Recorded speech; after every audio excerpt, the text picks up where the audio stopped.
It's Honeysuckle and Rachel Blackmore racing's golden duo. Tiger Roll joins the greats and beats Magic of Light.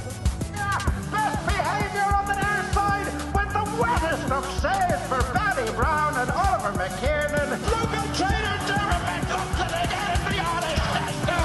Lord Lyon wins it from... It's Samco on the stand side before he had the second round.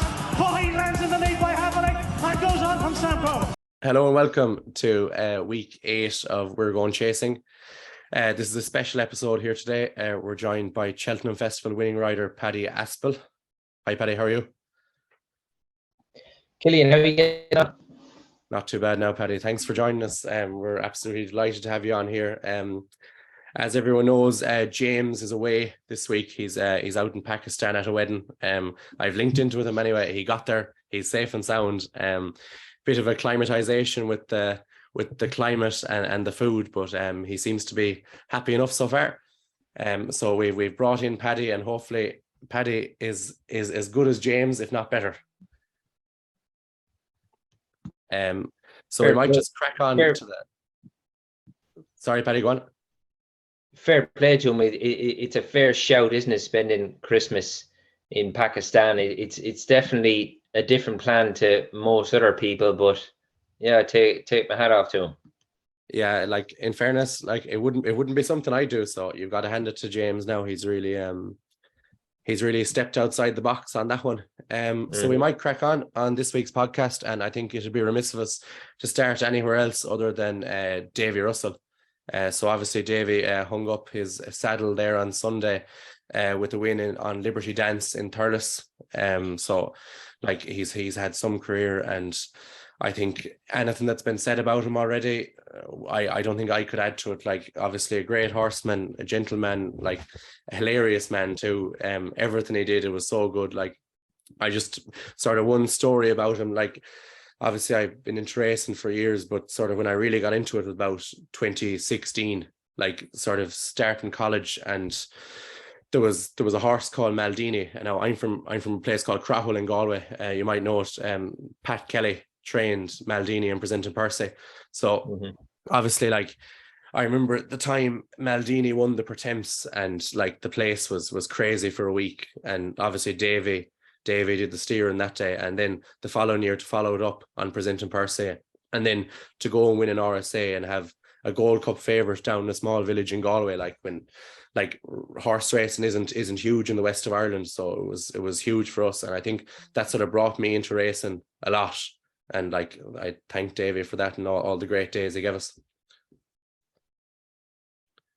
And even watching him last night he was on the Zoom with Tom Stanley on Racing UK, and he actually gave Pat Kelly and Presenting Percy a real favourable mention as one of his real favourite memories back through his career. And you know, and I think there's been plenty of people along the way, and I'd kind of forgotten about the connection. Like I'd really forgotten about the Charles Byrne connection, and you know, there's been some very important people to Davy Russell along the way, and he didn't leave out one of them. And it's incredible.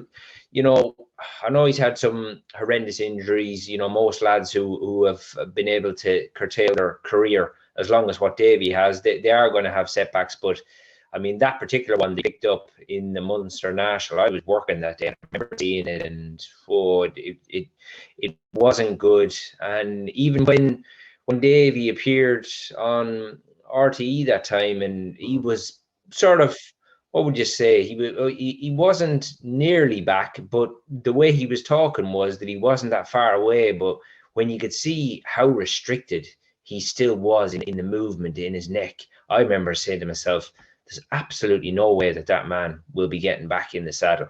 And to actually get back in the saddle and get back to the level at what he did, and you know, that's something I wish I was able to say. I mean, I had to finish through injury, so the game finished me, and you will hear so many people say that, sports people.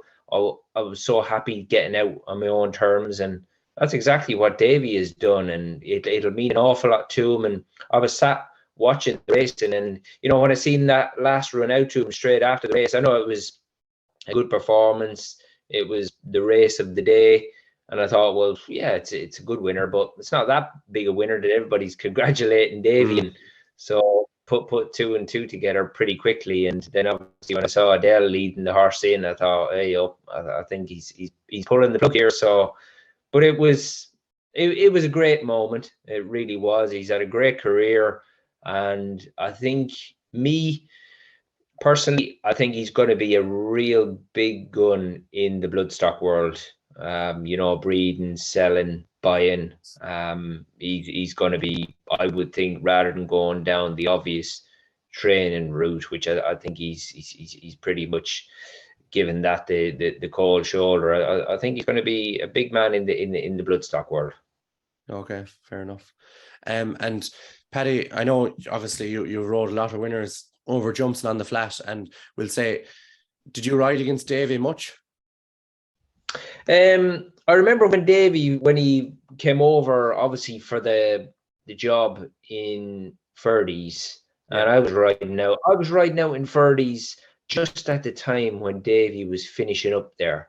And I mean, there was two things really that I picked up on, and he was obviously a real home bird, because these lads who come over from, it was okay for me. I came over when I was 16, you really didn't, you didn't really know much better. Whereas them lads who, and I never had a career in Ireland, I never rode there at all. So it's completely different for the likes of Davy, and they come over here a bit later in life, and you could see he was a real home bird. And although he was over here doing the same job, riding horses and being a jockey, for me, it always appeared he was just not comfortable this side of the water. And people probably don't realize in his younger days, like Davy Russell's a big man, and even for a jump jockey, he's a big lad. And I think at one point in his career, he did actually put his minimum weight up, but he was still trying to do very light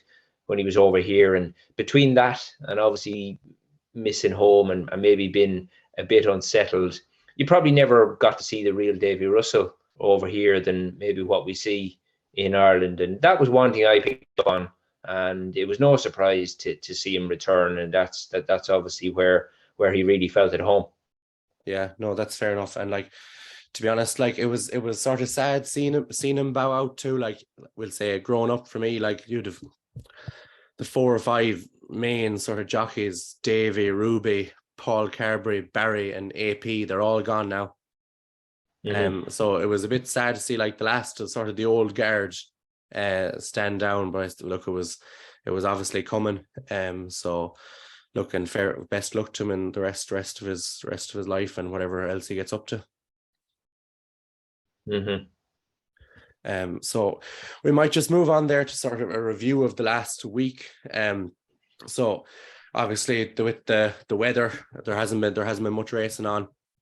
So we've slim pickings here. We'll start off in Thurles on Sunday. So obviously we spoke about Liberty Dance there, and she was very impressive in the listed mares novice hurdle. And I think, yeah, as you said, everyone out clapping. Like, I was watching it on Racing TV, and I don't think the studio actually copped that Davy was retiring until very late on in sort of with the pictures they were showing.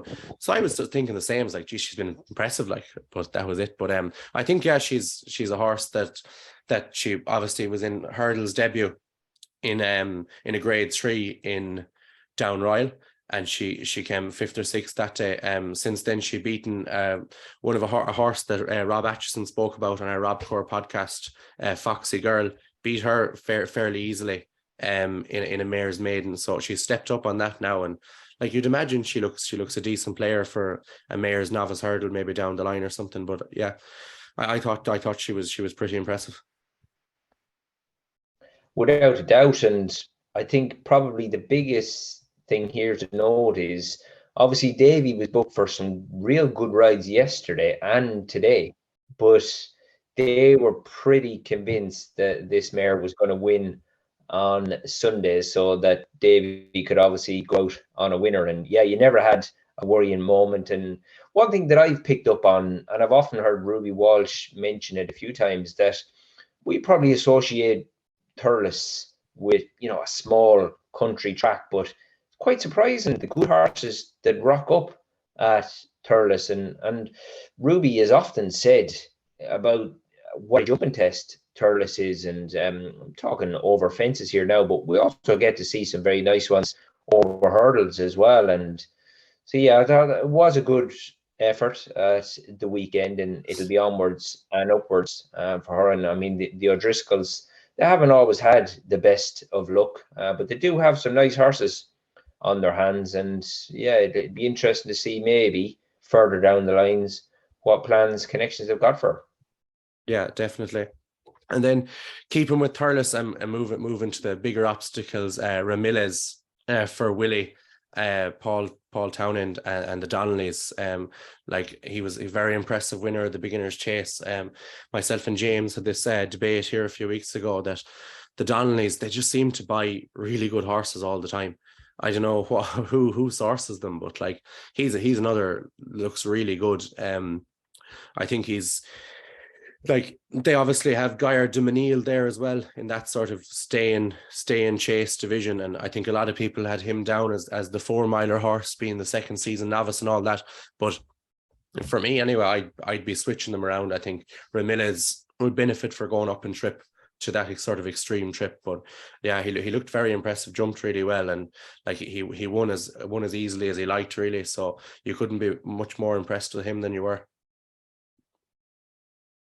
No, it was grand now. And for a horse that stays a trip as well, I don't think he's a slow horse. You know, he's got gears, and we've seen him the other day. He was a little bit gassy, but I thought, given conditions the way they were, it was a well-run race. But he was very good on his feet and done absolutely everything that was asked of him and couldn't fault it. And I think it's very difficult at times. You know, you look at the likes, we had an Ergamine going off at 1-9 at Cork the week before. I mean, if these horses stand on the wrong blade of grass, we're going to cop it and we're going to pick up on it, because simply of how they're priced up, it's impossible for them to impress you, simply because of how short they are. You know, it really is difficult. Same with the horses we had yesterday. They're just such skimpy prices that we can't actually look, or it's difficult to look for the right things and the positives.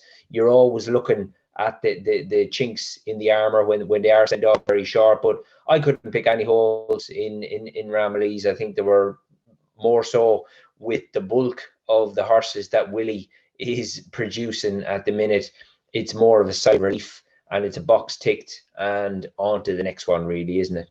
Yeah, that's it. Like, and like, you look at his depth, and you look up, we'll say, even the 3-mile grade 1 at Leopardstown at Christmas for novice chasers, and the depth that Willie has in that race and the stranglehold he has in the race, even without the top novice from last year, the Nice Guy, who's out for the season, and Willie still has 5, 6, 7 horses in the top 10 in the betting. Like, it's scandalous, really. And I think we alluded to it as well there. A beginner's chase from Goran over 2.5 miles a few weeks ago. The Classic Getaway won, Manila Cocooner was second, and What Do You Want was third. Like, 3 Willie horses. Like, what other trainer would have to run 3 of his sort of graded, well, horse that ran in graded novice hurdles last year against each other on chase debut? It's just Willie Mullins, no one else.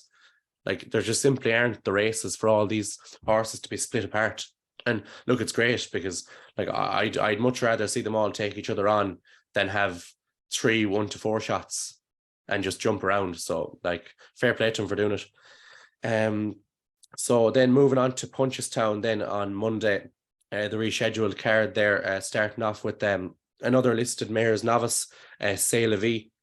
She turned around the form with the Model Kingdom from Down Royal. She was 5th that day, and she's produced a good performance. The Paul just, like, he never really looked in trouble. I thought she jumped really well throughout. She just sort of kept her wide and delivered the run, and she's ran away from them really well. She'd be another one, I suppose, a player in that mare's novice hurdle market. Now maybe she might have a bit of catching up to do with the likes of Magical Zoe for Henry de Bromhead and Nikita, the other Willie mare that was second. But like, my opinion on the mare's novice hurdle, will say down the line, is that like, Willie could run a horse in a month's time and she could be a weapon. We don't know, like, what's ran so far, I don't think they'd take the eye out of your head looking at them. But Like, I'd be nearly convinced Willie has something at home that's better than all of those that he hasn't ran yet, that we're going to see soon enough.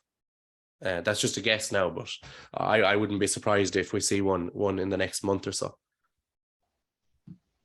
Yeah, no, you're absolutely spot on. And I think even listening to Willie yesterday, when he was questioned about whether Appreciated was going to be his Arkle horse to take on John Bon, he, well, how would you describe it? He just kind of said, well, yeah, his name is in the hat. He's there, as if he had even better ones to put it up to John Bon. It's incredible. And I suppose where are we now? We're 20th of December. As far as Willie's better ones, it's still probably very early in the season, because, like you mentioned, Killian, there's so many of them now that he's not even produced onto the track. Yeah, that's it. Like, and we'll touch on it in a minute, but El Fabiolo, who ran very close behind John Bon in a grade 1 at Aintree last year, he's making his chase and debut tomorrow at 5-2 on. So, like, he's another one of that 2 milers that was announced today that Sir Gerhard, Willie did an interview with Naas after he won the maiden hurdle, and he said Sir Gerhard is going to miss Christmas. He won't make a run until the new year. So, like, he's another horse that'll be in and around probably the 2 mile trip. Flame Bearer, that was third today in a beginner's chase, he's probably going to step back and trip. So, like, there's so many there, as you said, and I just think it's impossible nearly to get a handle on anything Willie has ran, especially novice hurdlers, novice chasers, until everything is ran, and we're not going to know until the spring really who's top of the pecking order at home, or anything like that. So moving on then to the big race on the card on Monday, the John Durkin and Gallopin Des Champs. He was an excellent performance. I thought he was, like, I never foresaw him settling the way he did yesterday, and like even last year he had a lot of exuberant jumps, and that was all gone. He really just he grew up a lot, I thought, maybe over the summer, and he just popped his fences. He made himself look like more like a Gold Cup horse yesterday than what we've seen before. And obviously he's demolished the field, and Fakir Dideri, multiple grade 1 winner in behind, and he's been stuffed really. I don't think you could be any more impressed with him, and he could have won by twice the distance if he wanted to. Of course. And that was my first impression yesterday. Was obviously the engine is huge, and the engine's always been there, but at times your heart was in your mouth with him because of his style of racing. He was a bit white knuckle ride, wasn't he? And everything was fast and furious with him. And obviously, if you were getting involved with him at the short prices he was going off, he wasn't an easy watch, just simply because of the way he went through his races. But yesterday was, mentally, this horse has come so far, and Paul could have put him wherever he wanted yesterday. We know he jumps well. I mean, look, he tipped up at Cheltenham simply because he did too much, and he over jumped and pitched out a bit, and the landing gear, unfortunately, just couldn't keep him up at the back of it. So that wasn't even a mistake really that's put him on the floor at Cheltenham. So he's pretty much faultless, what you're seeing so far. And then we've looked, not even physically but mentally, how well he's done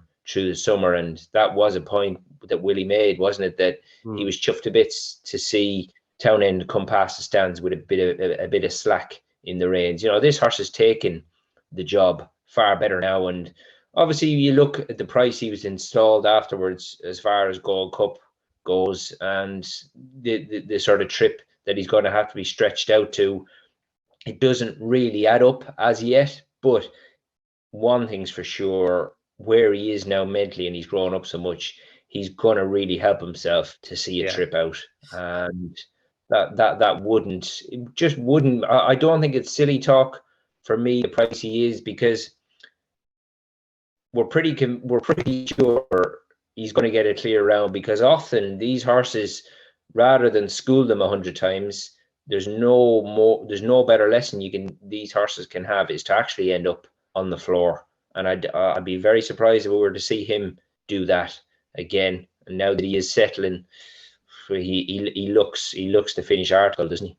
Yeah, he does. Like, and yeah, I was surprised how he settled. That was the main takeaway from yesterday. It gives him every chance to see now the trip, as you said. Now I think I have a bit of a theory on this, but like, we know Willie, he loves winners, and I think excuse me, with Allaho, we don't know where we stand on Allaho at the moment. Like, is he going to be back for the spring? Is he not? So like, Statler's third favourite for the Savills Chase in Leopardstown over Christmas. If Statler was able to win the Savills Chase in Leopardstown in a track that probably wouldn't suit him that much compared to Cheltenham, would Willie say, right, I have a serious chance in the Gold Cup here with Statler. I'm going to give Galopin is only 6 turning 7. Will I run Galopin in the Ryanair to get a winner? That because my hot pot Allaho isn't going to be there. Will I run Galopin there and he go off 1 to 4 and just jump around?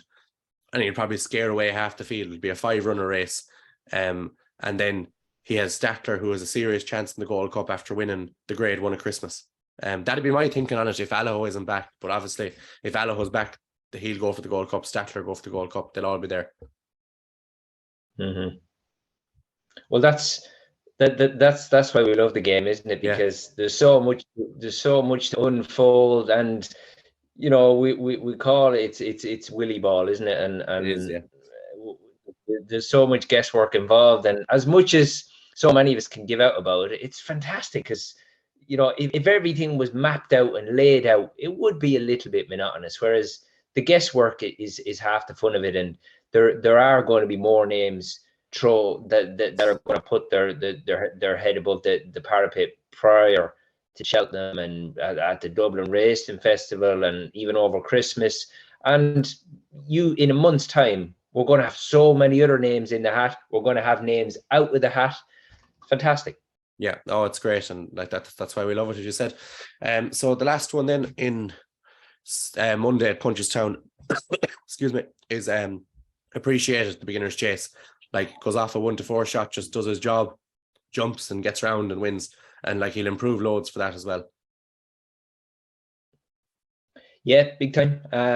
And you know, I think Paul Townend, you will only get so much from Paul in an interview afterwards. He's just not a big talker, is he? He likes to let his riding do the talking, and even his interviews are pretty brief and to the point.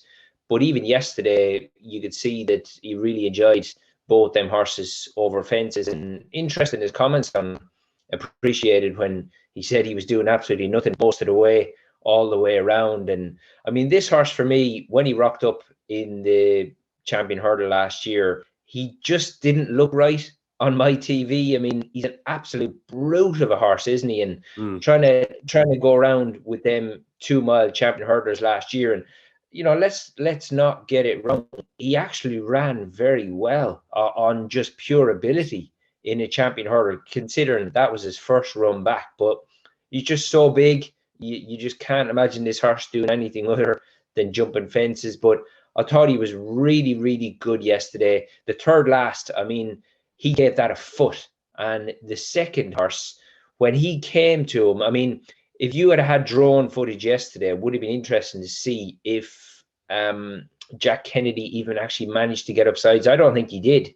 I think he maybe got to his girth from the back of the second last, and within 3 strides, Appreciated, he got competitive, and that was it. The race was over in a matter of strides. And because he got lit up in between the second last and the last, Paul actually squeezed him down to the last, didn't he, and asked him up, and he put down on him. And I just love the way he went in right to the board, sorted his feet out really quick, and he was gone away from the back of the last. You know, it wasn't even a resemblance of a mistake. It was a really good effort, and you know, rather than just mooch around in a 3-runner race, we had a few in the lineup to take him on. Not that they did take him on, but they wouldn't have been able to anyway. because he was so good on his feet. He's got so many gears for a big horse. I thought that was really good yesterday, and you just hope and pray with these horses. Obviously, we only got to see him once last year. You just hope that the wheels stay on. Yeah, and as you said, like it was unfortunate. We did only get to see him once last year, and it was unfortunate he didn't go novice chasing last year, because like he is 8 turning 9 now, and it is relatively late on. And I suppose he was late coming to the party anyway when he was second to Sir Gerhard in the bumper. I think he was 6th. So like obviously he's missed a lot of time. So like hopefully he gets a clear run now this year, and we'll see how good he is. I think the biggest head scratcher yesterday was, after watching Gallopin Des Champs, you just look back to his form and think, how did Willie get this horse in the boys' race at Cheltenham 142? I mean, you know, like the be lads in jail for less crimes. Yeah, like I think I was actually saying it to someone today. There's the new rule at Cheltenham for a novice running in a handicap now has to have 4 runs. So like that Willie is the reason that rule is in place. Now I know Galopin actually had the runs, but I suppose looked maybe running him at, I think he ran in a grade 1 in Leopardstown that appreciated 1 over 2 miles. I think came 6th that day. But probably mightn't have suited him. But yeah, he's came on leaps and bounds since the Martin Pipe. So moving on then to today's race in Naas. I was actually in Naas myself. It was a great day out. It was a track I was never in before, but it's probably one of the nicest racetracks in Ireland. Like I couldn't get over the facilities they have there and everything. Like even like just from the parade ring over to the stand, like you can see everything all down along the straight. It's really, really nice, and I'll be definitely going back again. Journey with me, winner of the beginner's chase, over 2.5 miles. I thought he was very good, to be honest. He's won by about 10 or 12 lengths. You can say Flame Bearer disappointed, but like I think it's not a trip that'd suit Journey with me. I'd say he's just a galloper. He's a 3 miler, and like the way he just stayed going and swatted Flame Bearer aside, I thought it was very impressive. And like his jumping isn't hectic.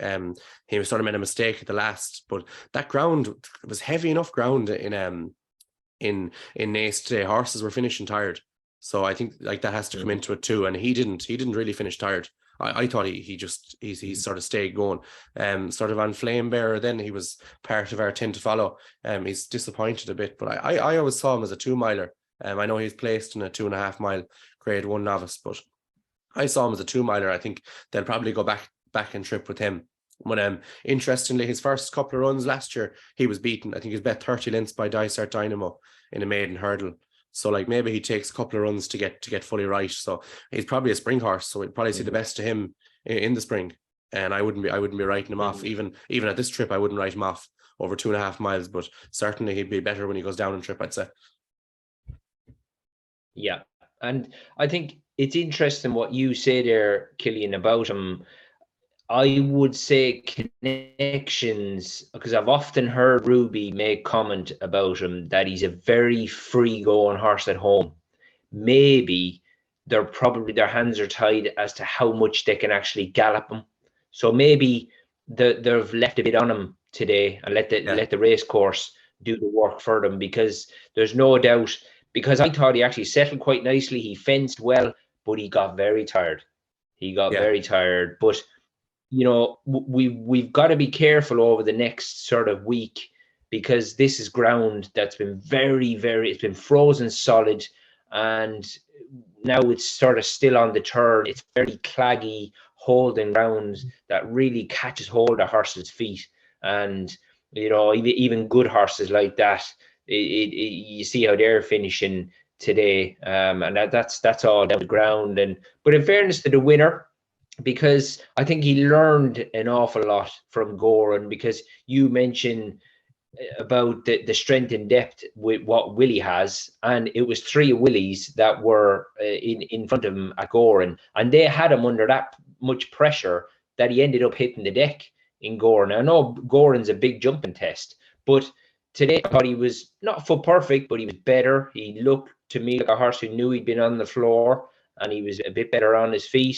And there was no real. It's not as if Flame Bear got competitive enough and he was beaten on merit from the back of the last. I think there was reasons for Flame Bear getting beat today, but still, you know, all Journey with me could do was go and win. But he'll have known he's had a race today, so obviously Henry's gonna have to you know, get a bit back, because it take a fair bit to recover from that. But I bet they were just chuffed to bits with, you know, after being on the floor at Goran and then to come back and do that today.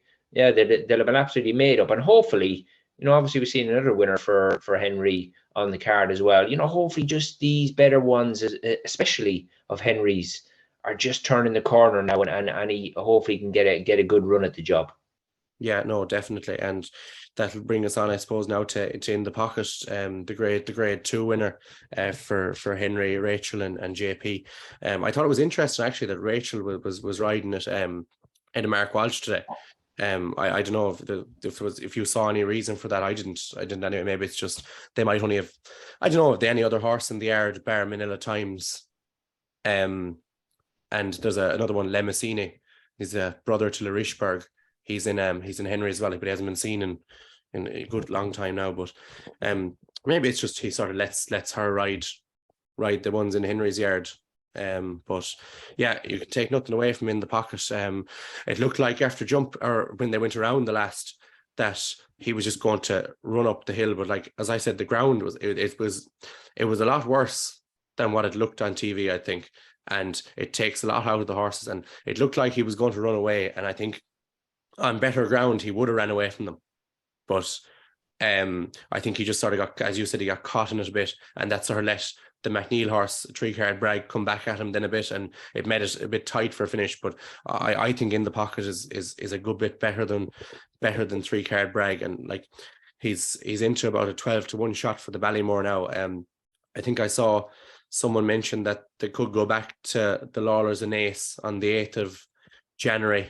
Like it's only a 19-day turnaround now, so like it is pretty tight after a race on that ground. But like if he did go in it, you'd give him a chance, and especially if the ground was a bit better in that. Yeah, and look, we're always going to moan, aren't we, when there's obstacles taken out, and it was a long way home there up the straight at Naas today, wasn't it? But it was good to see that Rachel had the confidence. She didn't go inside, she went outside. She was more than happy to challenge in between horses. So that will give you the impression she was getting the feel from her lad. Like she had plenty of horse underneath her. Because Dennis O'Regan, who was down the inside, he was looking to come in, because obviously they were riding quite tight to the wings of the Daldaw hurdles. But Rachel had enough horse to hold her position and keep Dennis where he was. I know he didn't do a great deal up the run in the last 100 yards. That's twice in a row now, because at Navan last day, he did run behind his bridle a little bit, but he hit the line very hard. He finished off nicely.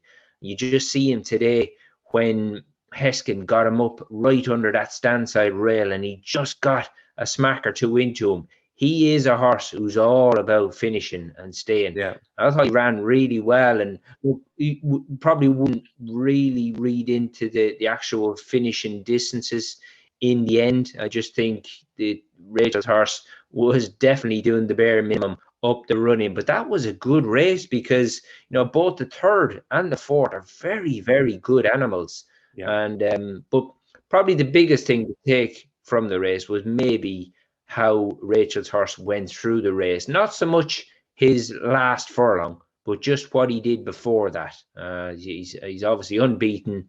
and Henry de Bromhead looks like he's got a fair bit of kit on his hands there for sure. Yeah, he definitely does, and like it's nice to see Henry get a few nice novice hurdlers. Like you've got him. I know Arctic Brazil only won a maiden hurdle, but he looked very impressive. And then obviously Hidden Valley Lake, sort of more stay in division, then looked very impressive winning in Cork. So that's great for Henry too.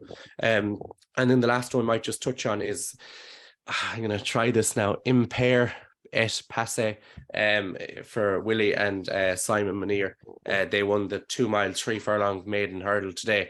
Again, obviously there was obstacles removed there, but he's won by about 20 lengths and maybe even more, and it couldn't have been any easier really. And I think he was about 150 grand from France, so not a real expensive animal compared to what some other horses would be paid for that would be in Willie's yard. But yeah, he looked very good, and you'd imagine he'll be a nice horse up in grade now soon.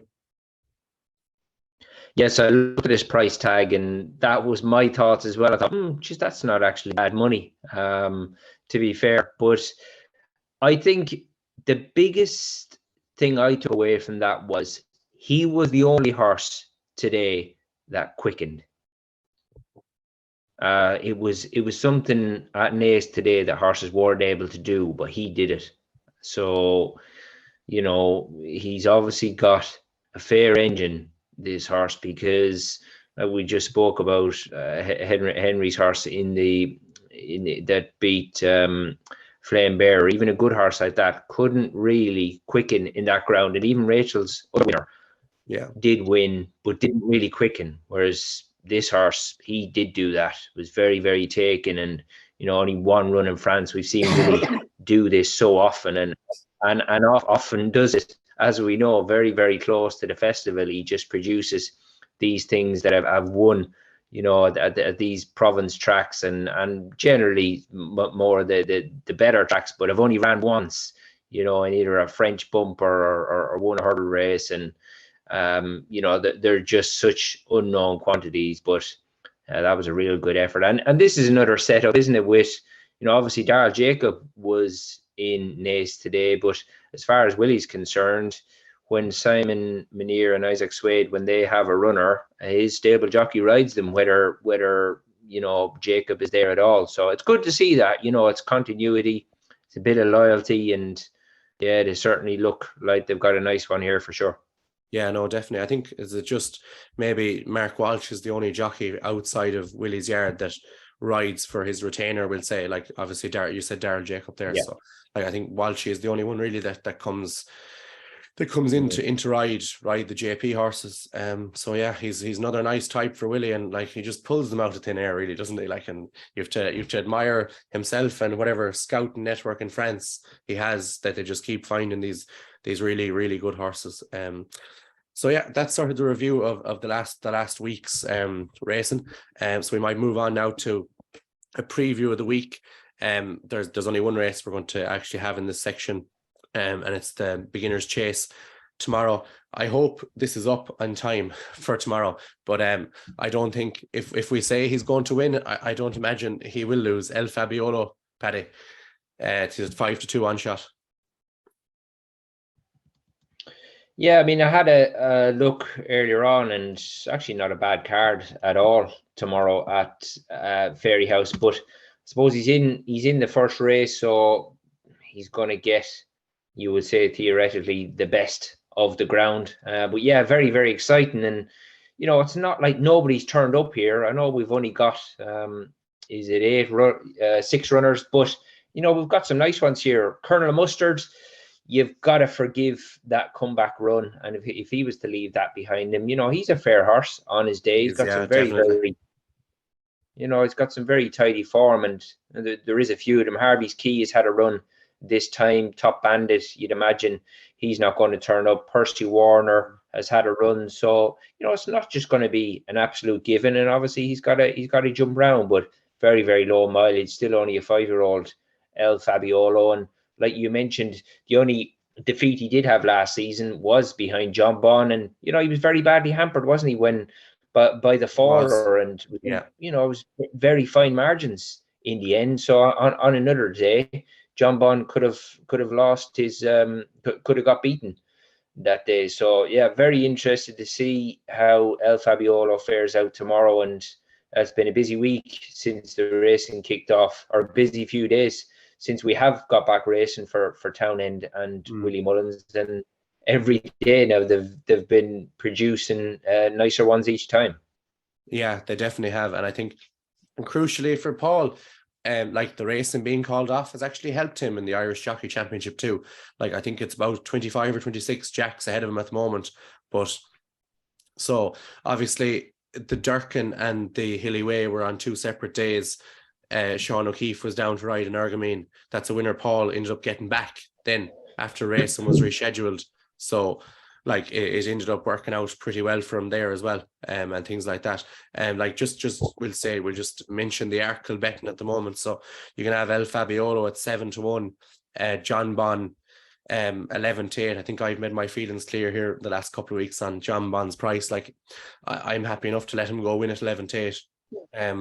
Like I think it's nearly too short at this stage for what he's achieved. Now he's obviously going to be a better horse, or he's obviously a better horse over fences than he was over hurdles, but like there wasn't that much between him and El Fabiolo. So like if you wanted to have a couple of quid on even each way on El Fabiolo at 7s there tomorrow for that, and let's say he did absolutely hack up, he'll be second favourite. Like you see the way the anti-post markets are now, a horse wins by 10 lengths, they're instantly cut. So even if they're not impressive, like, but they're still instantly cut. So like I think 7-1 is probably a fair enough price on El Fabiolo if you wanted to have a go at that. So that's sort of that piece. Excuse me. So we'll just move on then to the next section. It's sort of a Christmas preview. So at the moment we have the entries, and this is the problem with it, was we were discussing this off air, Paddy, but we just have the entries for the 26th and the 27th, and then we have the entries for the big races on the 28th and 29th.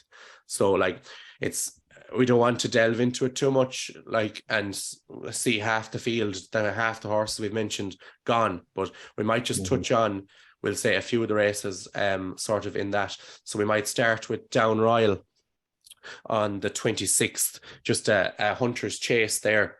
So like you see some nice old names there. Brain Power that Nicky trained one time, Chris's Dream, he's still with Henry de Bromhead, the Storyteller, Gordon Elliott, Vossile for David Christie there up in the north. He was second to Billaway in Punchestown last year.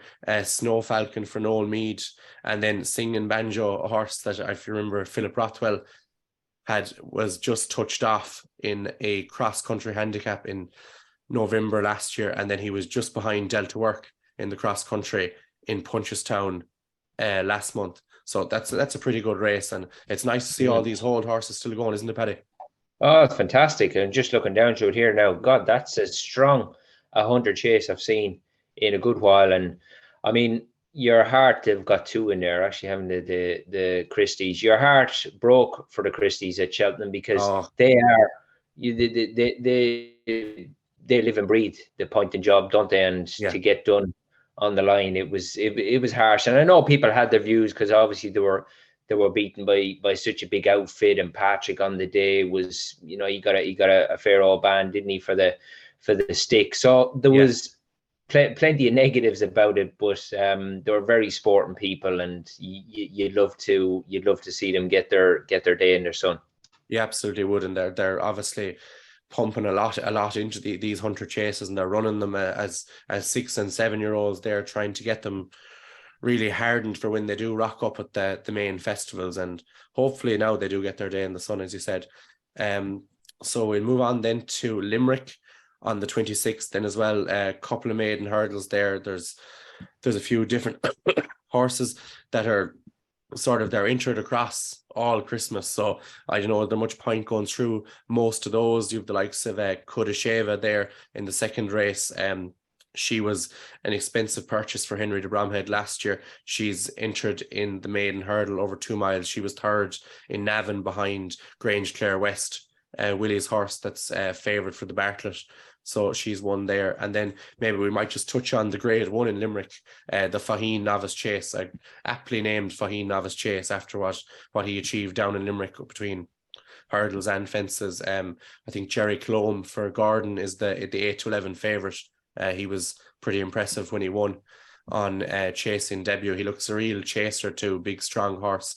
There's a few others there, like Gordon has Mighty Potter and Three Stripe Life both entered. I'd imagine he won't run anything against Jerry Colombe if it is, we'll say, Jerry Colombe's target. And then you have a couple others there, San Roy, who was second to Fabiolo. It's a nice enough race though, and it should be competitive too, Paddy. Yeah, certainly is. And I was very impressed with Jerry Colombe. I thought he fenced really, really good, just good on his feet. And you never had any really worrying moments, did you, on his comeback at Fairy House? And Jack Kennedy was equally impressed as well. He looks a proper bit of kit, doesn't he? He does, yeah. And I think Gordon mentioned afterwards, I know Rob Atchison had said on our sort of our Rob Core podcast that he's a horse that would probably be kept to soft ground just the way he is.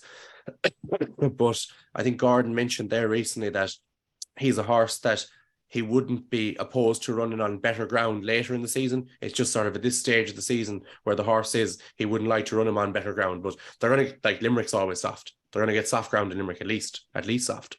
So there shouldn't be any issues there really. So then moving into Leopardstown then on Stevens's day, couple of the main races there. You've got the juvenile hurdle, grade 2 over 2 miles. Like you see Lozzie out there. If she turns up, it's hard to see her being beaten, isn't it, Paddy? Yeah, very, very taken. Wasn't Lozzie out the other day, and there was all sorts of chat. It was just the way Lozzie went through the race, and obviously hit the line very, very hard. And another one, you just, like you mentioned a few minutes ago, Killian, like, where does he source these horses from? Because when you think you've seen him with a good one, he tends to pop up with even better ones. And just looking down through Lossiemut's form, yeah, I mean, similar comment applies. Just one run at a tie back in April, and that's it. They really are blank pages when they come over here, aren't they? Yeah, and obviously, like, she was expensive enough. I think she was up around 400,000, but like. Right. Look at what she did. Like, Danny never had any moments. Sorry, I'm saying I have a bit of a cold coming down. Danny never looked in any trouble at all. He just went up on the outside, rode her like the best horse in the race, and she just flew home. And you couldn't take anything away from her on the day. And she's beaten some good horses too. Zarek the Brave looked very good on debut, and the couple of Joseph's horses in for JP, Common Practice and Comfort Zone, I thought both of those winning their maidens were quite good. So interestingly, I think Cougar, who was the anti-post favourite for the Triumph before Lossiemouth won, he's entered there for Pádraig Roche. So a lot of people were raving about him after he won in Down Royal. So be interesting to see how he gets on stepping up in grade. Like it's all I love the juvenile hurdles. I think they're great, and I love seeing a horse sort of like them sort of free going ones. And I just go from the front and see how they get on. You remember like Goshen and even the other horse for Dan Skelton. What was the name of that lad? The yellow colours. Yeah, All Mankind. Mankind. You had Aspire Tower that year. Like they were all sort of similar style of running. They just got on with things, and like lost him out. Then she's completely different. She'll switch off, and I'd say she'd do anything for you. She looks an absolute superstar. So it'd be nice to see her sort of get another win on the board. Then the other grade, the only grade 1 on the day, is the grade 1 over for novices steeplechase. So you've got Dysart Dynamo, Highland Charge, Hollow Games, Midnight Run, Mighty Potter, San Roy, Three Stripe Life, Visionarian, and Field Door. I think Field Door, he's the 4-year-old. He's getting the £8, so I think he's priced up as an even money favourite. Like, obviously Willie hasn't got a run into Dysart Dynamo, so you'd imagine he won't go. Gordon then obviously trains Hollow Games, who looked very good going back to 2 miles and jumped really well, and like the fences seemed to have quickened him up a good bit.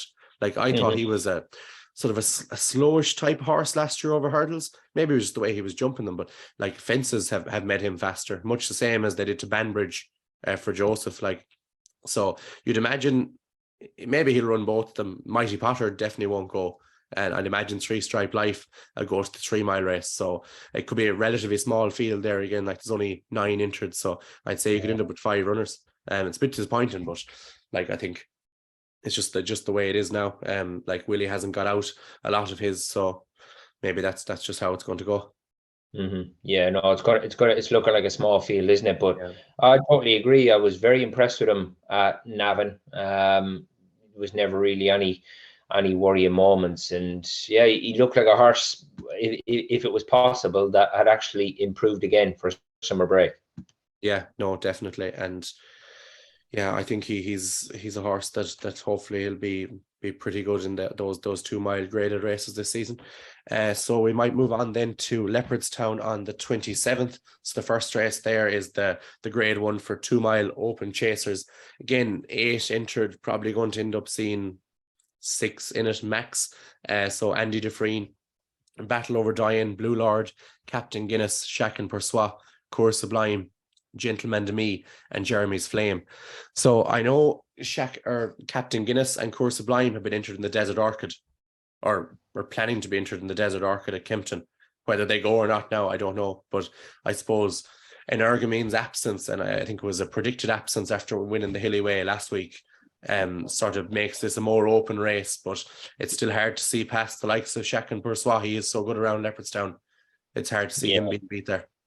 Yeah, exactly. And that's the thing, isn't it? I mean, it's always been labelled at Shacken, isn't it, that he just doesn't travel, but on home soil, he's just a different proposition altogether, isn't he? He is, yeah. And like I remember I've seen him in Leopardstown now a few times, and he just gives an exhibition of jumping, and like he's put good horses. I remember he destroyed Min at the Dublin Racing Festival. You know, maybe Min probably needed more of a trip at that stage in his career, but like he bet him 10, 12 lengths and made him look ordinary. And it's just a pity he never really carried his Irish form over to the UK. Like even in the Tingle Creek last year, he completely bombed, and then the Champion Chase, obviously he unseated, and the Champion Chase before that he'd finished third. So like if Shacken showed what he's shown in Ireland over in the UK, we could be talking about him as a great 2 miler, but unfortunately, he probably never reached that sort of stature now. Yeah, and I mean, the thing about Shacken is, just looking at the ratings, I mean, it's not like he's an absolute mile player. He's 172. Gentleman de Me, I didn't actually think Gentleman de Me was rated as high as that, 164, but that's probably off the back of beating Edwardstown. But yeah, on Irish Isle, although Shacken is only a few weeks off his 11th birthday, still a very, very solid horse. And yeah, I hope, although we haven't got a huge entry for it, hopefully we do get some decent numbers there, but chances are that looks like a race that might just fall apart again a little bit dex wise. Yeah, I think it does, and I don't think Willie's going to run Blue Lord against Shacken either. He's probably only going to run one. And even Gentleman to Me, he's had a tough race. He made the run in the Tingle Creek, so like he probably mightn't even run at Christmas. I think he's a spring horse anyway. I'd say you'll see the best to him probably going back to Aintree maybe. So then the next race on the card then is the 2 mile novice hurdle. So again, 9 entered in this. Centres around Facile Vega. And I'd say this is another race that's going to fall apart, unfortunately. But yeah, Facile Vega, like I wouldn't like to be the man to take him on here, but it's a pity. Marine National, like Irish Point, is entered there, second in the Royal Bond. It's a pity Marine National is missing Christmas and potentially going straight to the Supreme or straight to Cheltenham, because I'd like to see them take each other on before they meet over in England. And it's maybe not at Christmas, but it's definitely at the Dublin Racing Festival. So it's a pity he's not going to be taking his chance there. But yeah, it seems like Facile Vega is going to scare a lot of the others away, and it's going to be probably a 3, 4, 5 runner race, and he'll just jump around and win, and we'll learn nothing. God, thank God for Gavin Cromwell, or it would have just been the Willie and Gordon show in that race. Yeah, it's like the Morgiana there a few weeks ago. Thank God for Noel Meade. It would have been Willie and Gordon, and nearly all Willie as well. But yeah, like I think that horse for Gavin Cromwell, he was a good winner in Galway in a maiden hurdle.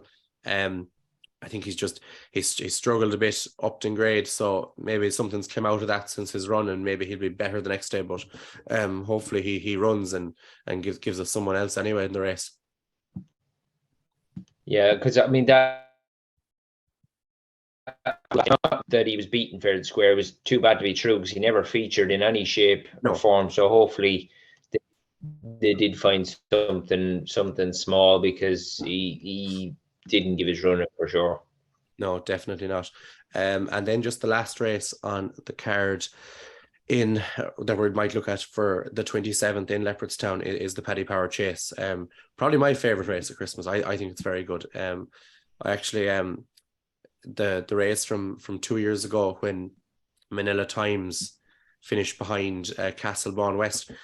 So I was thinking about it. I was like, geez, Manila Times, I think he could be well handicapped here. So I backed him for the Ultima. I think it was the $5 each way for the Ultima. Maybe a few weeks later, might have been in the end of January. It was no bet. It didn't run. Got my tenner back. So I just threw the tenner on him for the National at 33s. So that was my story from the Paddy Power, and I've liked the race since. But I actually put up one for this race there a few weeks ago. I was looking through the Cheltenham Ante post market and could find nothing I really liked. So I put up Gabby's Cross that finished 5th in the Kerry National for this race. He was 33s at the time. He's gone in a small bit to maybe 20-1 now, but I'd like to think he'd have a good chance, and thank God he's been injured. And I think David Jennings had an article in the Racing Post about him that he said, I think it's an intended run there. So it made sense anyway that he'd go from those sort of big handicaps in the summer into this. So he's one that's interesting. I see there, like Joseph has a horse for JP's A Wave of the Sea. He's actually a funny one. He's won the same 2 mile handicap 2 years in a row now in the Dublin Racing Festival.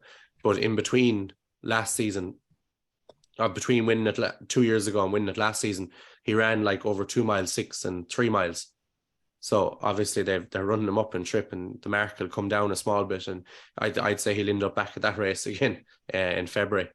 He's one I've had an eye on anyway for a while about that.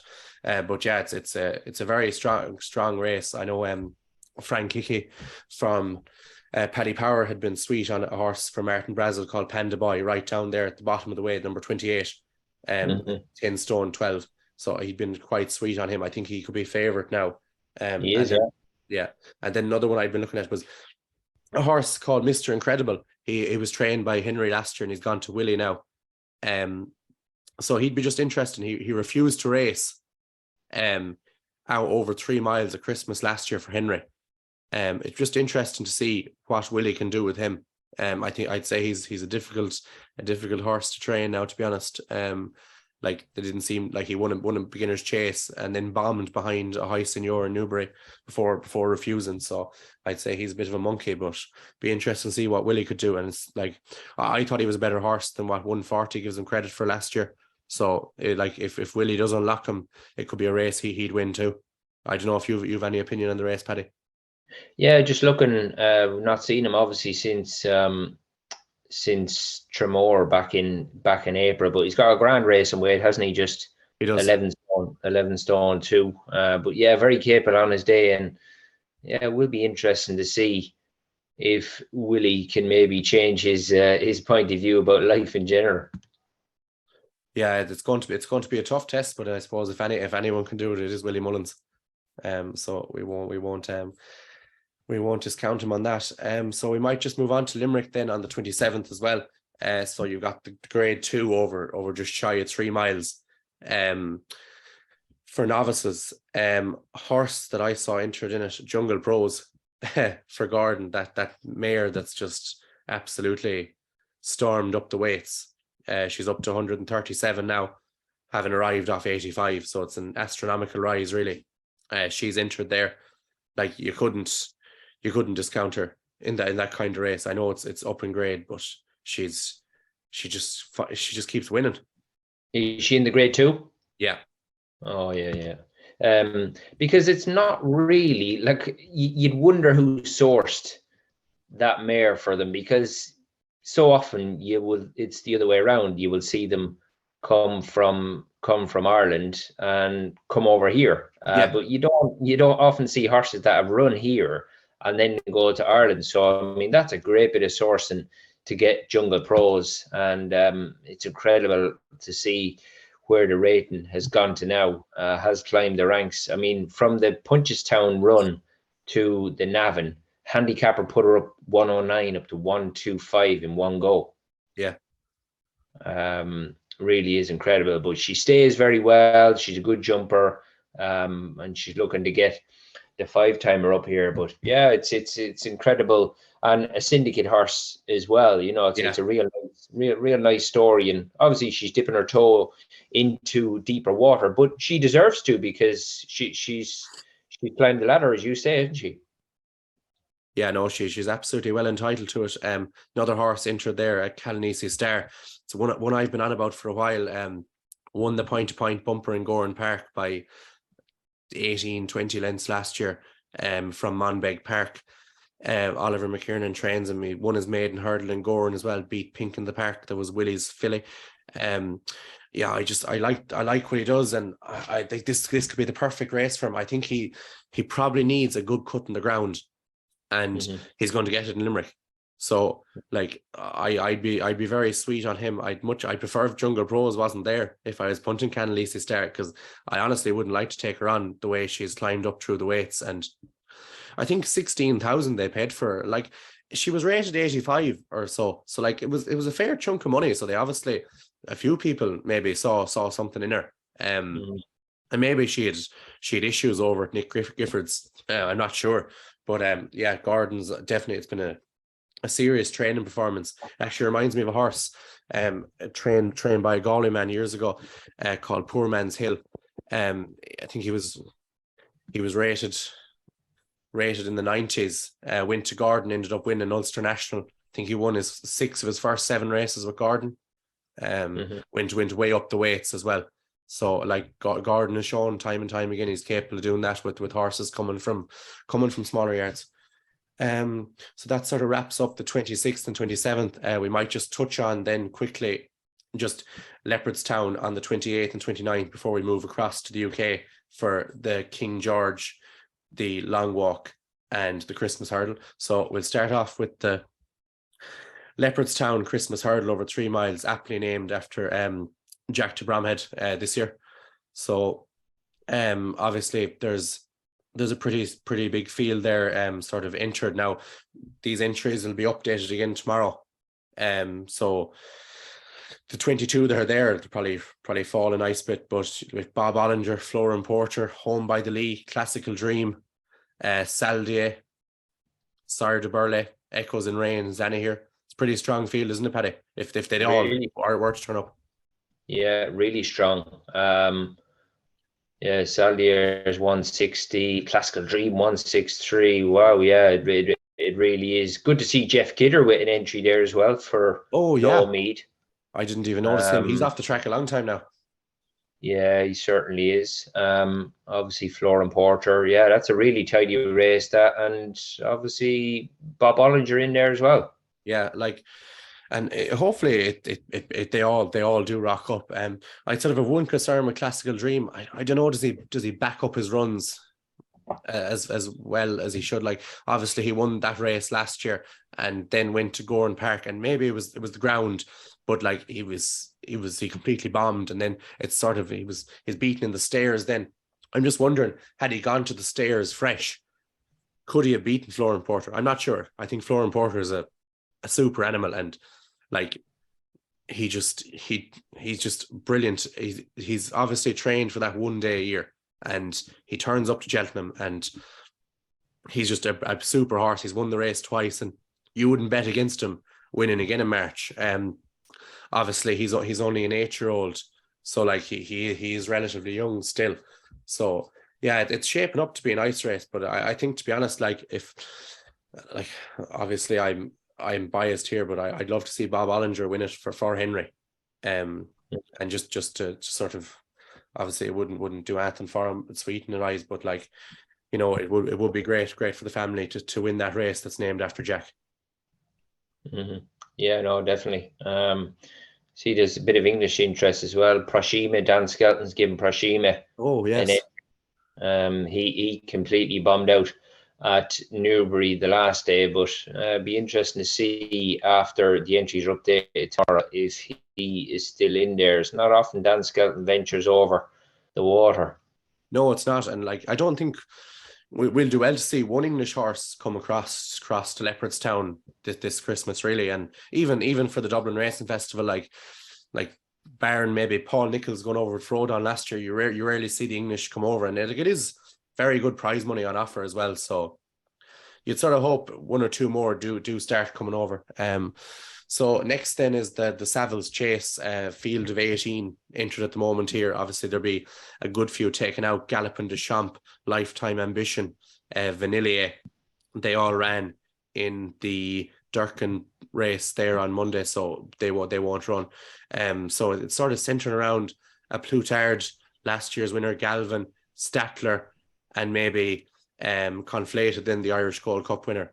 I think Manella Indo is going to go to the race that Album Photo had won in Tremor, Henry said there a few weeks ago. So he's probably not likely to rock up there. So I think, yeah, a Plutard's about 6-4 shot, Conflated 11-4, and then Statler 7-2. So I'd have it between those three, to be honest. I think if you were to put a line through a Plutard's last run, I think he should win this. But like, to be honest, I wouldn't be surprised to see Conflated would do it.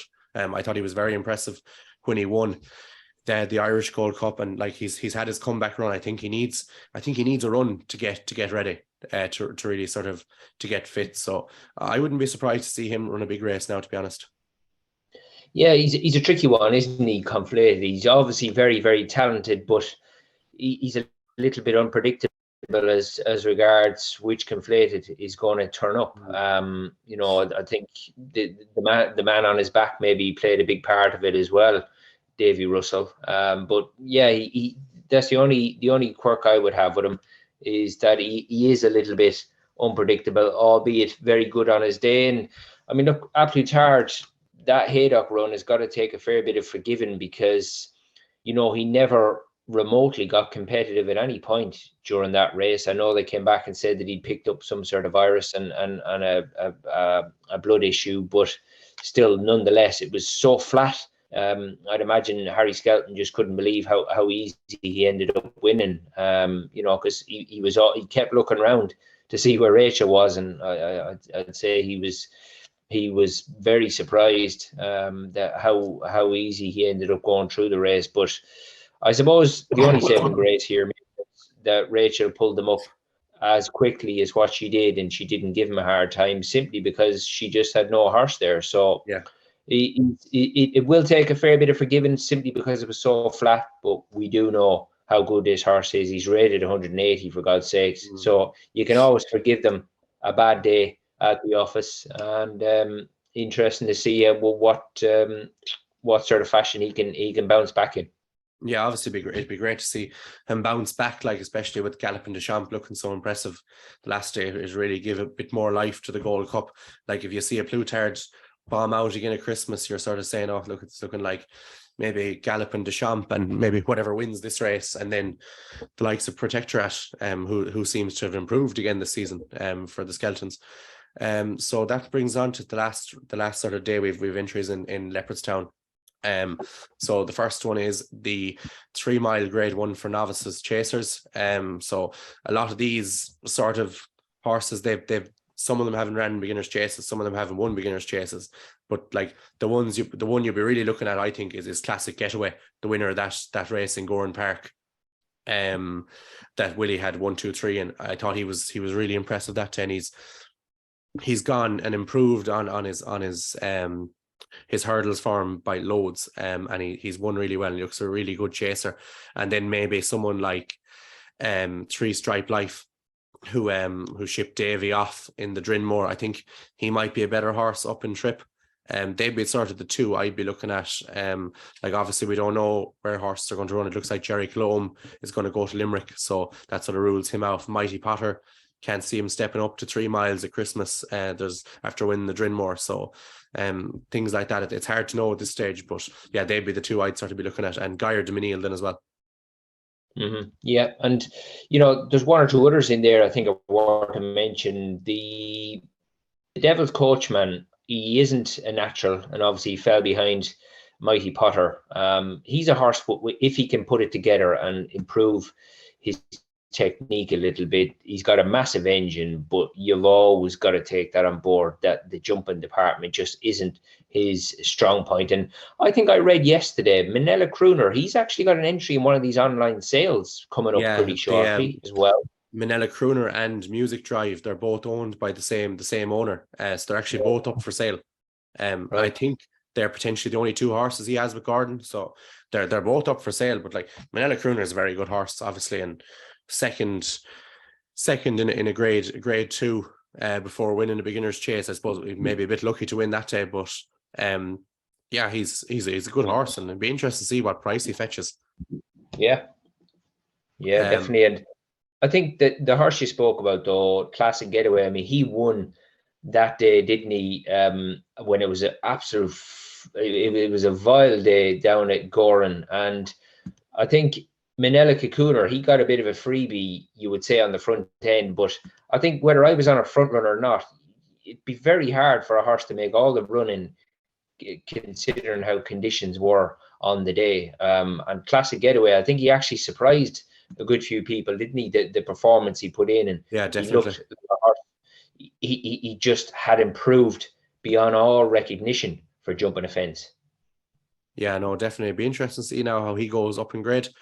So then the last race we might just look at is the Mattison Hurdle, 2 mile hurdle race for open company hurdlers. So obviously you've Constitution Hill is entered here. Like there's no way Nicky comes over his Christmas hurdle at home. Like there's no point. But I think you're looking at the likes of Stateman, Sharjah, Vauban, maybe Echoes in Rain, Teahupoo.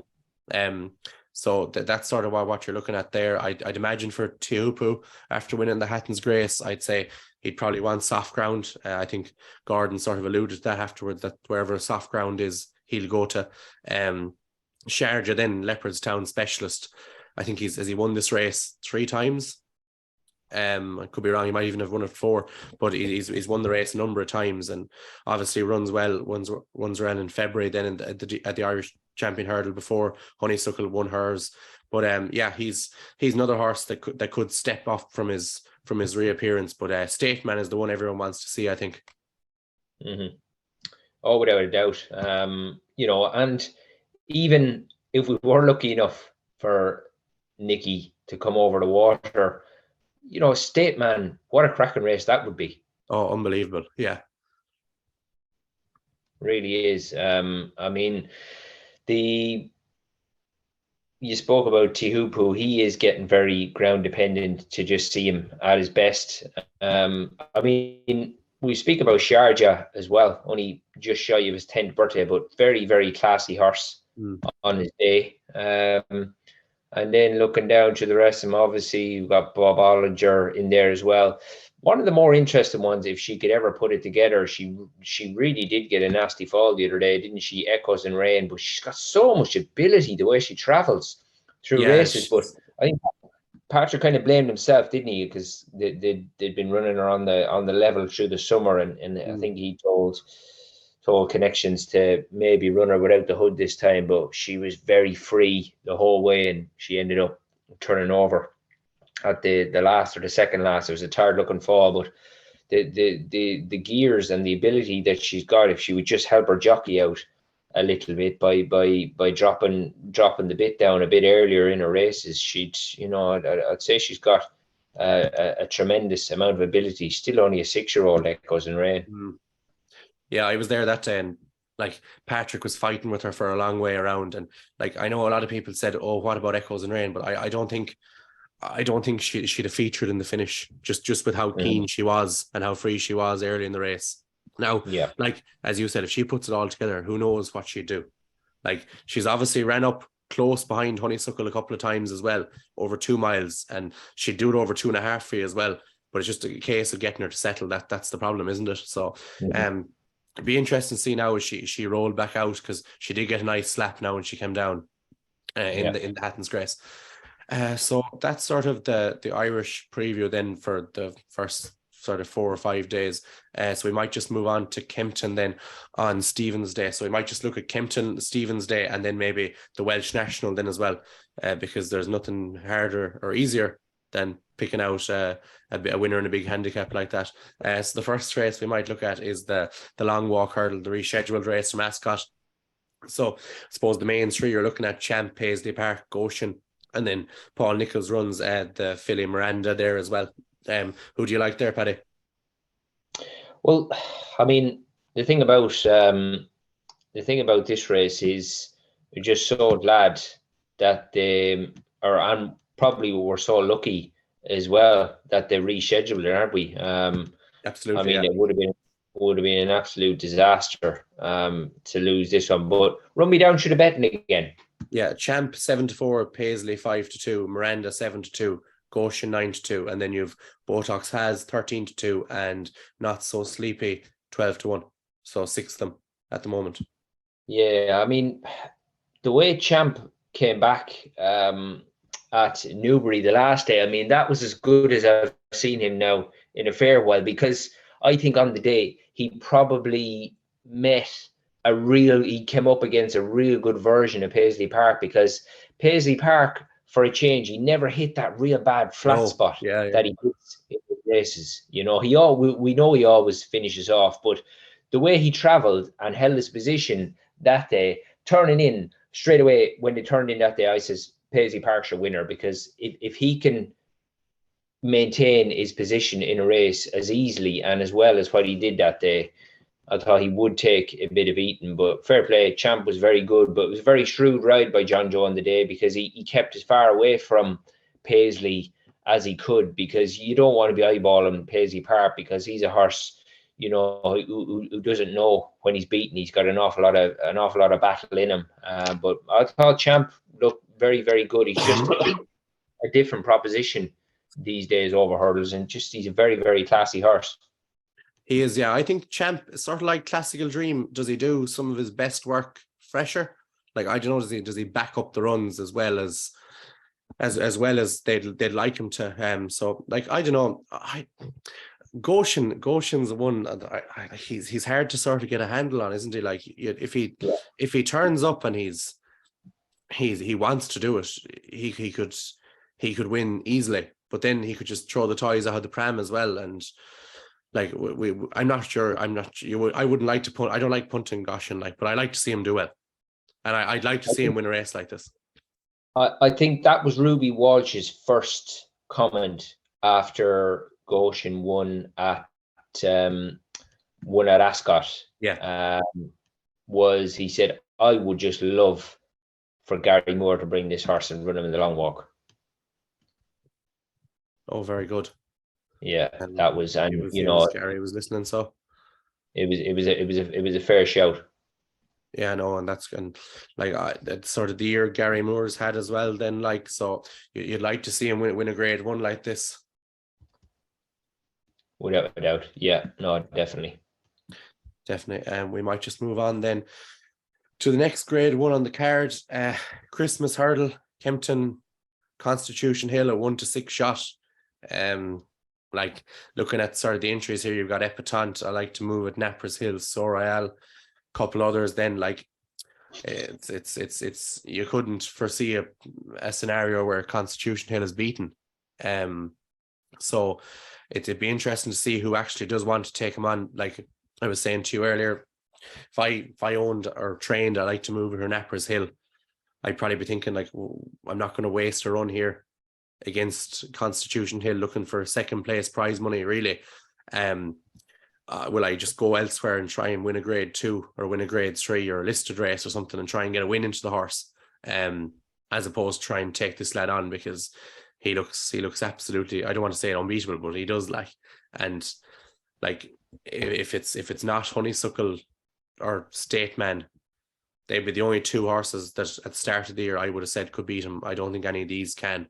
So they've Epatante loads to find on the Newcastle run, and I'd say she'll probably go down a mare's hurdle route anyway. So she might be kept to her own sex now from now on. So yeah, he's unopposable, and like I hope he wins and rocks up to the champion hurdle unbeaten, and we'll see then when Stateman or Honeysuckle or whoever the main Irish challenger comes to see how good he really is, and I suspect he's something special like. Mm-hmm. Yeah, I can't really. I think you're bang on there as far as, you know, Nichols with Nappers Hill, because, you know, Nichols has spoken about Nappers Hill this year. He just, I think he's of the frame of mind that he's got a really, really good one on his hands this term round. And there's a few horses in the Nichols yard where, you know, he's just got them in a better place. The likes of Grenadine and Nappers Hill, they just appear better horses, whatever he's tweaked with them this time round. So yeah, I think you're bang on. He's probably not going to waste quite a big bullet that he's got here with Nappers Hill that he could fire somewhere else. And I mean, he's just so far clear on ratings that he's 173, and then your next in is, you know, the 10-year-old So Royal off 156. So it's really with a clear round, you're looking at a little bit of a non-event, unfortunately. You are, yeah, and like no one wants to see like just a 3-1 or grade 1, especially a race like the Christmas hurdle. But I'd say that's what we'd be looking at, and maybe you might have some of the horses lower down the betting, Uhtred, Mortlock, Earl of the Cotswolds, might turn up just to try and get a bit of prize money. That might be the only thing.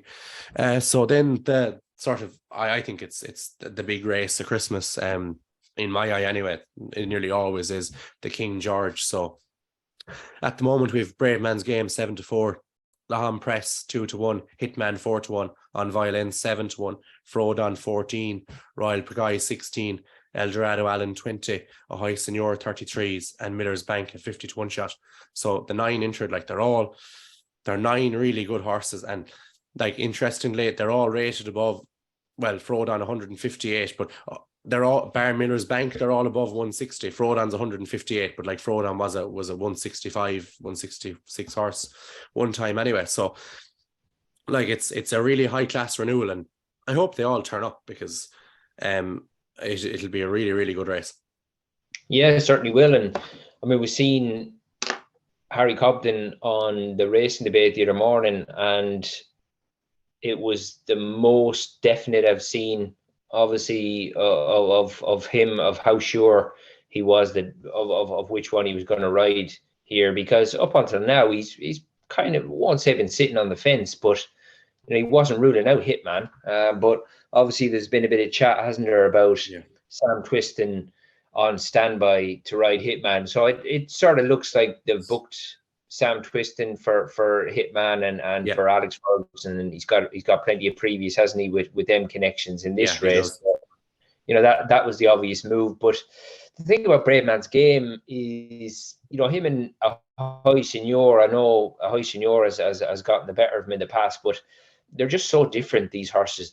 One is got a massive engine in Ahoy Senor, but I've always been consistent with the one word I've used to describe Ahoy Senor, Killian, and he's clunky. He's not an easy watch. You know, the engine is there, but he doesn't find the jumping nowhere near as natural and easy as what Brave Man's Game does. You know, they are like night and day, the pair of them. And look, I can't really see any other outcome here, because L'Empresse, I love L'Empresse. Whether this is going to be his bag, I don't honestly know, going around the speed track. But he's a deceiving horse, because although he doesn't knock your eye out, he still gets the job done, L'Empresse. I mean, even to when he won at the festival this year, I mean, Charlie Deutsch, he had to give him a tap up the run-in because he was dossing. He was looking round. And you know, if a horse can win a race at the festival and he's doing that, and then he turns up to the rehearsal at Newcastle and gives 2 stone to the horse in second, who, you know, he's not a so far a grade 1 Saturday horse, but he was a thriving chaser who was in the form of his life, who rattled off a 4 and a 5 timer, and L'Empresse, he looked like he was he was just playing with him up over them last few fences. So he's a difficult one to gauge. He really is. And then we've got to throw Envoy Allen into the mix after what he done on his return, Killian, because he looked. I know he got a great ride on the day of Rachel, but God, it was great to see him throw in a performance like that again. So that could muddy the waters slightly here, but I'm just really struggling to pick holes in Brave Man's game. He just looks like an absolute Rolls Royce. Yeah, I'd agree with you 100% there. Like, I think, especially in sort of a flatter speed track like Kempton, I think he's a different proposition like there than he would be at Cheltenham. So like, this is his Gold Cup as well. That's the main thing really. Like this is the race he's going to be gunned for. So like, it's very hard. I think it's very hard to take him on. I think I saw someone mention recently about Laham Press that would it maybe, if he was entered in the Saddles Chase, would the jumping test down the back in Leopardstown suit him better than Kempton would?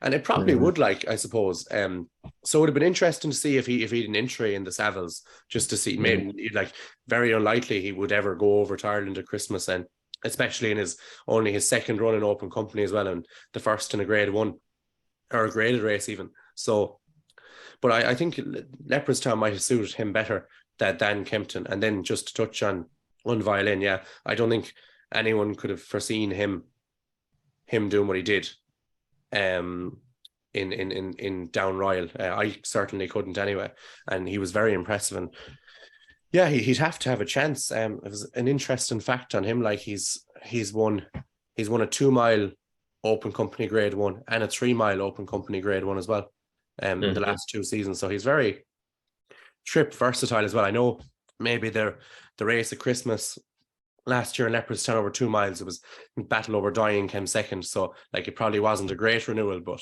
like he's still done and won it, like, and he's won a lot of races for his owners and for obviously for Gordon and now Henry. So like he'd have to have a chance there, but very hard to take on Brave Man's game. And like them pair that you mentioned, Killian, like Envoy Allen, he's rated £1 higher than the favourite, Brave Man's Game, and Long Presse, he's rated £6 higher than the favourite. So it's a very, very good renewal. Yeah, I know it's a great race. I think it's just, I suppose, the fact that the track is going to suit Long Presse or Brave Man's Game so well that's why he's in it favourite, and I think it's fair enough. So the last race we might just touch on is the Welsh National on the 27th, I think, in Chepstow. So like, it's a race I always love watching. I think them big field handicaps, heavy ground, and it's always a real slog. And it's a race I enjoy watching. I know there's an Irish horse heading over. Well, there's probably be a number of Irish horses heading over this year, but one that's coming in great form, the Big Dog for Peter Fahey. Yeah, won the Munster National in Limerick, and then won the Tri-Town then as well. Like I think he's a 13-2 shot. Like, he was pulled up in the race last year, so like he's obviously been over before. I don't know. I think the jockey lost his irons last year, so Johnny Burke was on him that day. I'd imagine Keith will go over to ride him now. But yeah, he'd have to have a right chance, and he'll love the conditions too. He'd be the sort of one I'm looking now. I wouldn't have as much of a gauge on the English horses and for this as yourself. So if there's anyone you like, feel free to share with us. Well, I've always been a big fan of the horse who's second favourite here, the Gallopin Bear, trained by a small trainer, but one of the younger trainers who wouldn't be as big on numbers over here. But unfortunately, he won a real good stay and chase at Haydock a while back, and then he ended up losing it through some sort of he had a substance in his blood test. Ben Clark is the trainer, but he's although he's a 9-year-old, he's very low mileage. This is a horse who started out in English point to points, and so he's not actually been that long under rules, but he's a real strong stayer. But I mean, this is a real unique race, isn't it? It's a proper test. It's a real grueler. You know, you're never going to nick. You're never going to nick a Welsh National when you turn up here. You know you've been involved in a fair old dogfight. It's generally a proper old slog, and obviously the Quick Wave deserves to be at the top of the market after that performance around Sandown the last hour. Absolutely dotted up, and I know we've got to give a mention to Dermot Nolan's favourite horse in the whole world. I wouldn't just say in training, in Pat's Fancy. If Pat's Fancy was to put it all together and win a Welsh National, I don't think we'd ever hear the end of it. So I'd hope that one runs well for Dermot Nolan, because he's never been as loyal to any other horse. But yeah, no, it's a cracking race, but certainly isn't one for the faint-hearted. But you mentioned the big dog. I heard an interview with Peter Fahey, and you know, he speaks very well. He's a very, very good young up and coming trainer, isn't he? And we've seen they've pulled off a few raids over this side of the water as well already this year, and the big dog could certainly be another one. Yeah, no, definitely, and it would be great for Peter Fahey to come over and win the race. Yeah, I think the main key to this is, I think Royal Pagaille is actually an intended runner here, off 163, carrying the 12 stone there for Venetia Williams. Like, he's some horse on heavy ground. Like, if he got heavy ground even off 163, you wouldn't discount him like completely. And I think I'm a big believer in sort of horses carrying, maybe more so to do with the size of the horse. Like, if you have a small horse, you don't want them carrying big weights. So maybe some of the lighter framed horses down the bottom of the weights, maybe the younger horses carrying the likes of 10.5 stone. Like, if Royal Pagaille comes out, you're up to 11 stone. It might make a bit of difference to those as well. So yeah, I think he could be key whether he runs or not. But I think last I seen anyway, he was an intended runner here. But yeah, I'd be for the big dog anyway, and I hope he improves again and gets a big one for Peter Fahey. Yeah. So we might just move on to the next part, and conscious of keeping you too long, Paddy. So the next part is just questions that have been sent in. So we'll try and run these quickly. The first one is from the Racing Man. He says, give us one horse that's well handicapped in the UK. Well, you could be here all night picking a horse, because it's all about opinion, isn't it? But one horse that I'd actually backed, and he managed to get the job done, was a horse trained by Nigel Twiston-Davies called Broadway Boy, and he won't be on many people's radars, but he's only a 4-year-old, and he finished behind Gary Moore's authorised speed at Lingfield when I think it would have been 2 starts back now for authorised speed. Oh, but yeah.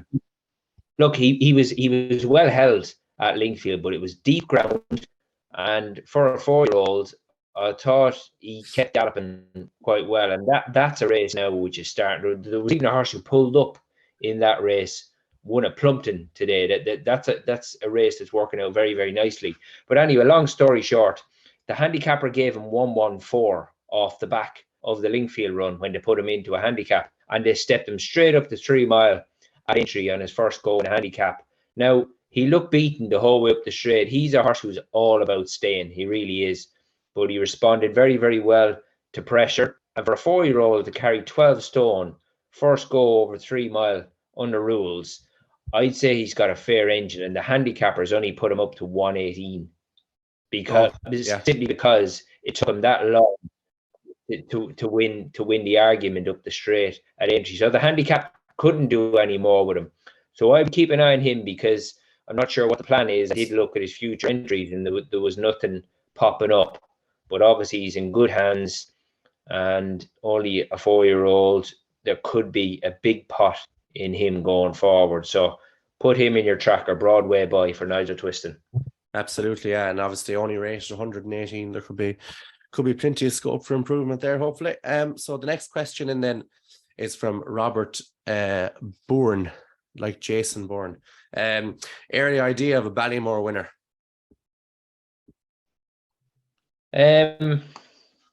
Well, when I looked earlier on, I mean, obviously, look, we've got to factor in what we think is going to turn up.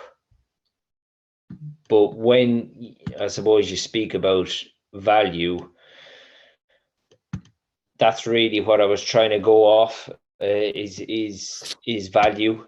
There's plenty of talking horses in the Ballymore, but the one I think after a fair bit of debate and arguing with myself, I think in fairness, where is he gone again? The one that I ended up coming down on. You give us yours there, and then I'll dig out mine because myself and James went through this last week. We to give our 1, 2, 3. I went with Hermes Allen for Paul Nicholls. I thought he was very impressive the day he won in Cheltenham.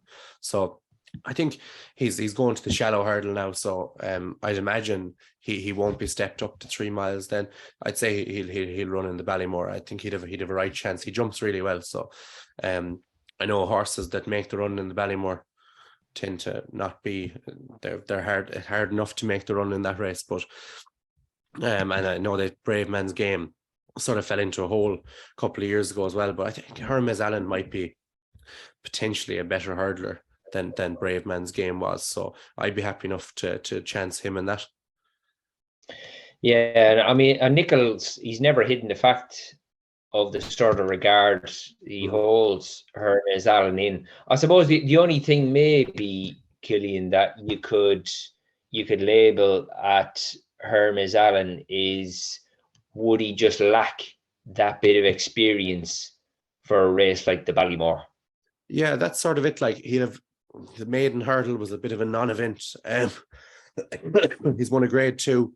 He go to the shallow hurdle then, so he's going with 3 runs and probably 2.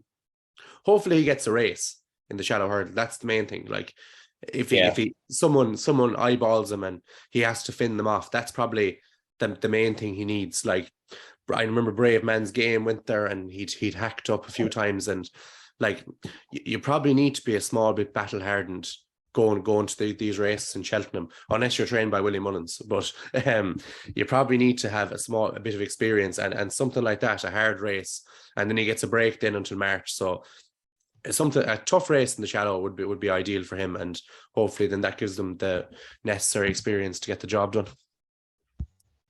Yeah, no, I think Hermes Allen is a fair shout. It's a fair shout, but I think the one I came down on. Sorry, the screen keeps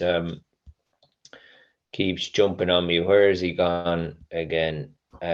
Because it took me an absolute age to make my mind up on him. But where is he gone? Oh yeah, there we are. Yeah, Hermes Allen. Have you got 12 to 1 your end for Hermes Allen? I think it could have been something like that, 8 or 10 to 1, I think maybe. I can't remember exactly what it was last week when we did it. Yeah, well, because I'd come down to between 2. There was Jet Power of Nicky's, because he just looked like Shishkin all over again when I seen him at Newbury the other day. Obviously, for the same connections, and almost identical looking horse. And then the other one was the current third fav. Hopefully, if he goes there, in Grange Clare West. I was struggling to choose between the two. It's actually quite a deep Ballymore this time round. There's definitely a few in there that have a right chance. Grange Clare West, James actually put up him last week for the Ballymore as well. So you've agreed with him anyway, whether that's a good thing or not.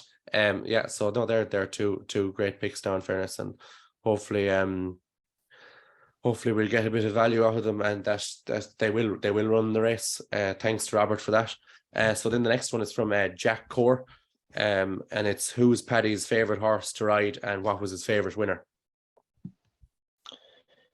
Well, obviously we spoke earlier on. I was very, very lucky to ride a winner at the festival on Chief Dan George, and it was an enjoyable day that I probably enjoyed a little bit further down the line, once it sinks in and you get to appreciate these things an awful lot more. But, I still watch it back even now, and we only ended up winning by a neck in the end. And I still think, even to this day, every time I watch it, that Timmy Murphy in the package flying up the running one of these days, if I watch it often enough, he might just get me, because the package, he was unlucky that day because he hit a real flat spot and he found himself out of his ground, and how he even ended up running me as close as what he did to a neck, because he did have a lot of ground to make up, but yeah, it just fell my way on the day. So obviously, that was very enjoyable. But I've been very lucky in my jumping days because when Jim Crowley actually switched full time onto the flat, because Jim Crowley was a very successful jump jockey before he made the move, and he was actually going abroad quite a lot and riding in Italy and Czechoslovakia and all these sort of funky countries, and he had a real good gig going riding for this Czech trainer. So when he retired, he actually put me in touch with this guy, and so I started riding all these absolute steering jobs in these Grade 1 races, and got to ride loads of winners in Murano in Italy, and got to ride in the French Gold Cup, the Grand Steep de Paris, the one that Davy Russell won a few years ago. And so yeah, I got to ride some real good horses doing that, and Grade 1 winners as well. So I was very lucky in that sense. And I would say on the flat, although it was only a smallish little race, but people are quite familiar with it, I managed to win the Brocklesby at Doncaster, the 2-year-old race on the first day of the season.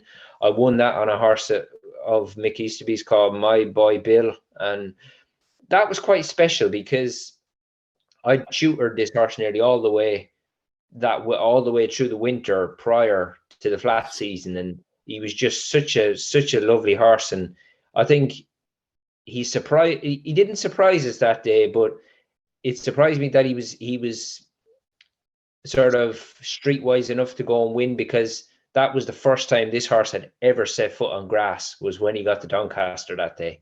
And he ended up actually just winning on pure ability. So the fact that I'd had a fair bit to do with his tutoring through the winter and just seeing how he developed, and he was just such a bonny little horse, I got a real kick out of that. It was a proper good day. No, that's great. And yeah, that's a very prestigious race to win too. Like, obviously the first 2-year-old winner of the season, like, it's obviously something that is great to do, and like your name is in that forever now. So then the last race we have then the last question we have then is from Paul Sutton. So it was, do you prefer to ride on the flat or over jumps? Oh, definitely over jumps. Yeah. Easy answer, was it? Yeah. You didn't mind any of the falls or any of the injuries that came with jumps racing. It was just the thrill of it, really, wasn't it? Exactly. There was no comparison between the kick you just naturally get out of riding a winner over jumps compared to on the flat is night and day, really. Look, I mean, every winner is great, but they're impossible to compare. Yeah, no, that's fair enough, and that's what we like to hear here too on a jumps podcast, I suppose. So that moves us on to sort of the last section now. And before we move on to it, I just want to thank Paddy for coming on this evening and like giving me a dig out. Obviously, we said James is over in Pakistan, so it was great to get someone of Paddy's experience and knowledge on today, just to go through everything. And like you've added an awful lot, and we thank you a lot for it. No, I've enjoyed it. I never tire of talking about racing. I've had a 6-hour shift doing William Hill today. I've probably covered about well over God no. I mean, there was 130 runners at Naas today, so and that was only one meeting. But I know, look, we spoke about earlier. There's so much guesswork involved in this job. That's what keeps the excitement going, and the will she, won't she. It's fabulous. And now the standard of racing at this time of the year, when the weather allows it's just exceptional. So no, I love having the banter with it, and it's great to see people like yourself who, yeah, this isn't your full-time job, but you're just very, very keen on the racing job. It's fantastic. I love the enthusiasm. No, that's great. And so that brings us on just to the last piece. So we're looking to get your best anti-post tip for Cheltenham, your best bet for Cheltenham for the festival in March. Well, I'm going to go one a bit left field here because obviously it's such a deep contest. But I think Willie's a little bit light in the bumper department this year. Now, I know we've got plenty of ground to cover, and he will produce more, but he won the bumper today. That's the first bumper Willie has won for a good few weeks now, which it's unheard of, isn't it? Yeah, I think the 21st of October, so 2 months. It's incredible. So I've gone with Oliver Sherwood's mare. Please God she gets there, Queen's Gamble, because she's been to the track, and I've yet to see a mare who went wide. She couldn't have gone any wider. Oh. Johnny Burke, he had the comfort of going for the better ground, but he just kept it simple. And she absolutely hosed up. And I've never seen a mare eat the ground up that Cheltenham Hill like she did in a very, very deep, tidy bumper the last day. And, Oliver doesn't dress his horses up that much, but he said that this is the best mare he's ever had. So that would be good enough for me. No, absolutely, and I think we alluded to it there a few weeks ago. I was there the day she won, and like she was absolutely unbelievable. But I think you could be right about Willie. Like unless we don't know, he could unleash these weapons now over Christmas. But she like from what I've seen anyway, she's the best bumper horse so far, and she's not priced up to reflect that. So best of luck with that anyway, Paddy. So that's another one. Hopefully, Paddy will have a nice green tick now come March on the podcast, and myself and James can give a few winners then as well. So I think we'll leave it at that for this week. It's a fairly long episode, so hopefully you made your way through it to get that nice nugget at the end from Paddy. And as I said just there, thanks to Paddy for coming on, and if he'll have us again, he's definitely someone we'd like to get on again. Smashing. No, really enjoyable. Top man. Okay. Cheers. Thanks a lot. Chat to you next week.